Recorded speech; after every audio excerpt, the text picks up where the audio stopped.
puisi karya W.S. Rendra.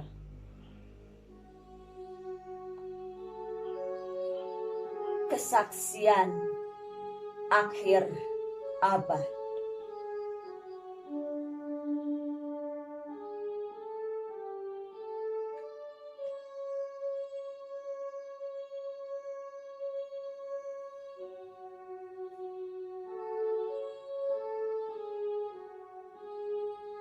Rata tangis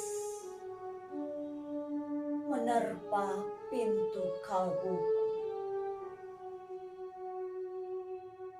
Bau anyir darah mengganggu tidur malam. Oh, tikar tafakur. Oh, bau sungai Tohor yang kotor. Bagaimana aku akan bisa membaca keadaan ini?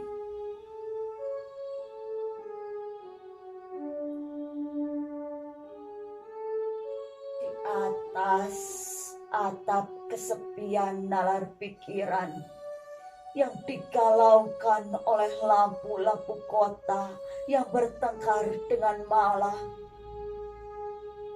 aku menyerukan namamu. Wahai para leluhur Nusantara,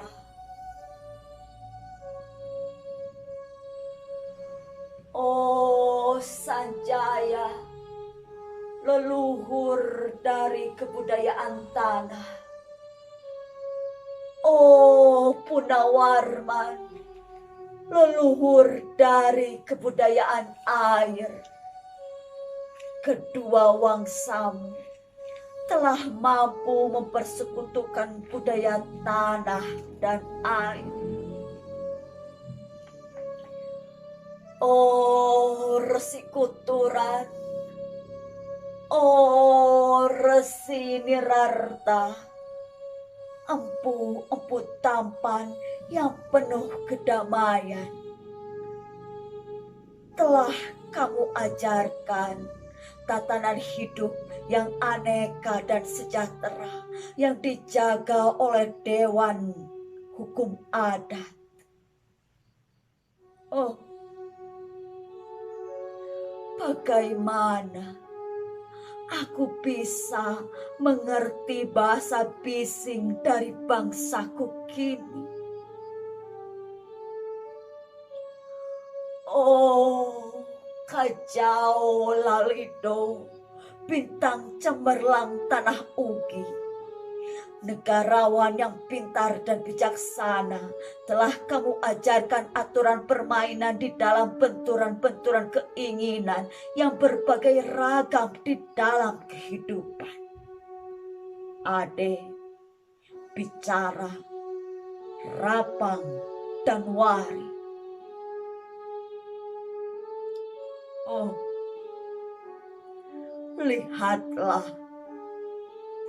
wajah-wajah berdarah dan rahim yang diperkosa muncul dari puing-puing tatanan hidup yang porak-poranda. Kejahatan kasat mata, tertawa tanpa pengadilan, kekuasaan, kekerasan, berak, dan berdahak di atas bendera kebangsaan.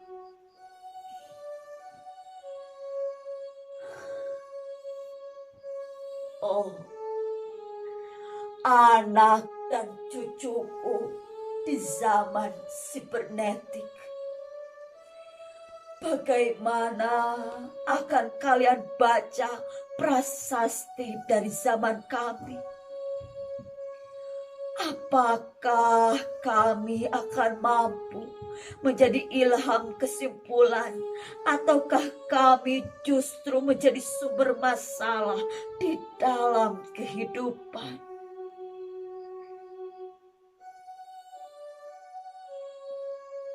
Dengan puisi ini, aku bersaksi bahwa rakyat Indonesia belum merdeka.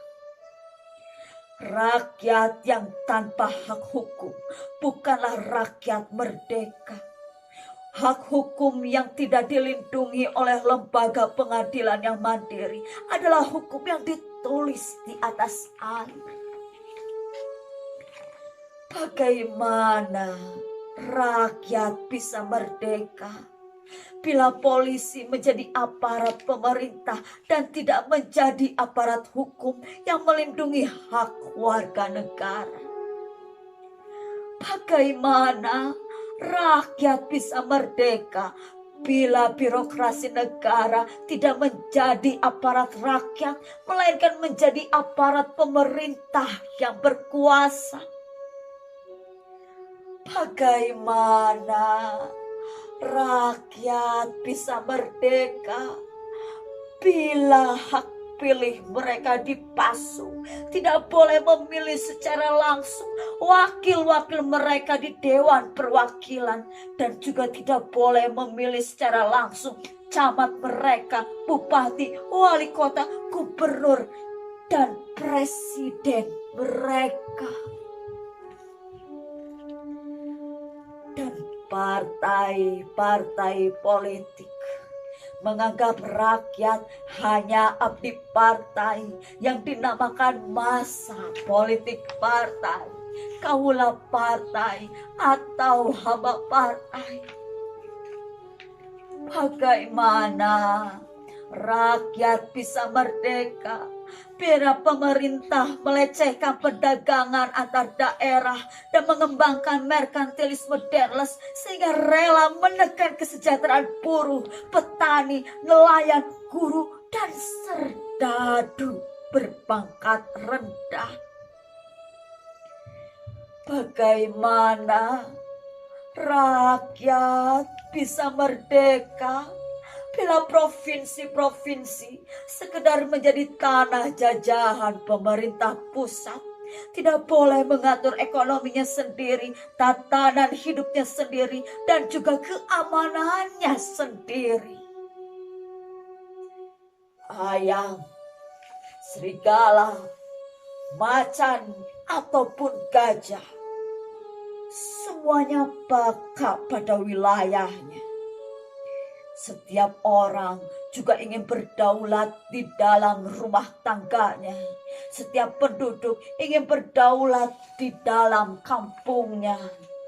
Dan kehidupan berbangsa tidak perlu merusak daulat kedaerahan. Hasrat berbangsa adalah naluri rakyat untuk menjalin ikatan daya cipta antar suku yang penuh keanekaan kehidupan dan memaklumkan wilayah pergaulan yang lebih luas untuk merdeka bersama.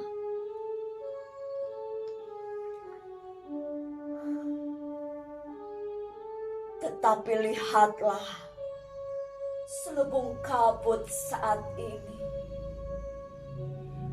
Penjajahan tatanan uang, penjajahan modal, penjajahan kekerasan senjata, penjajahan oleh partai-partai politik masih merajalela di dalam negara.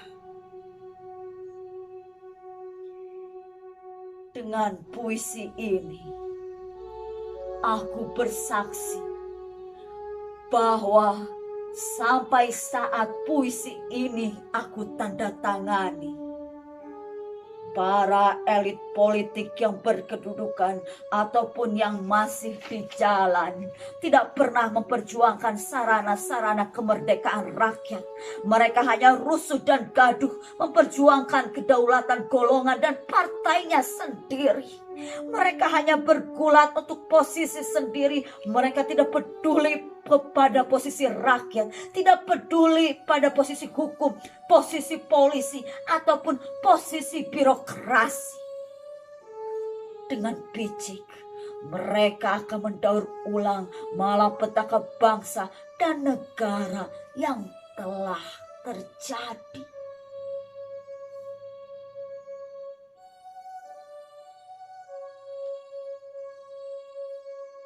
Oh, Indonesia,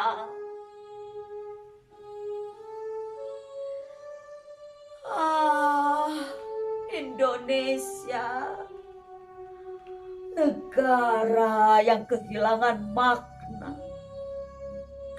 Rakyat sudah dirusak asas tatanan hidupnya. Berarti sudah dirusak dasar peradabannya.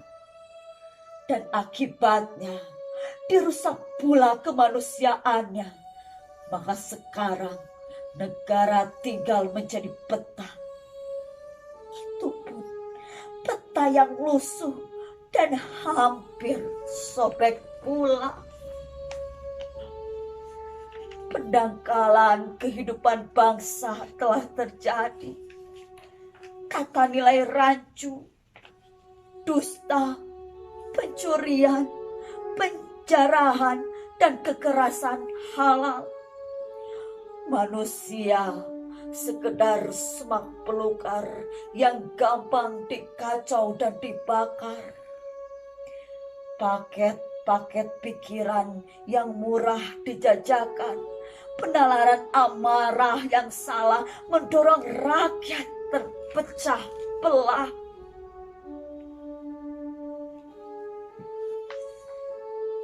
Negara tidak mungkin kembali diutuhkan tanpa rakyatnya dimanusiakan. Dan manusia tidak mungkin menjadi manusia tanpa dihidupkan hati nuraninya. Hati nurani adalah hakim adil untuk diri kita sendiri. Hati nurani adalah sendi dari kesadaran akan kemerdekaan pribadi. Dengan puisi ini, aku bersaksi bahwa hati nurani itu meski dibakar tidak bisa menjadi abu. Hati nurani senantiasa bisa bersemi meski sudah ditebang putus di batang. Begitulah fitrah manusia, ciptaan Tuhan yang Maha Esa.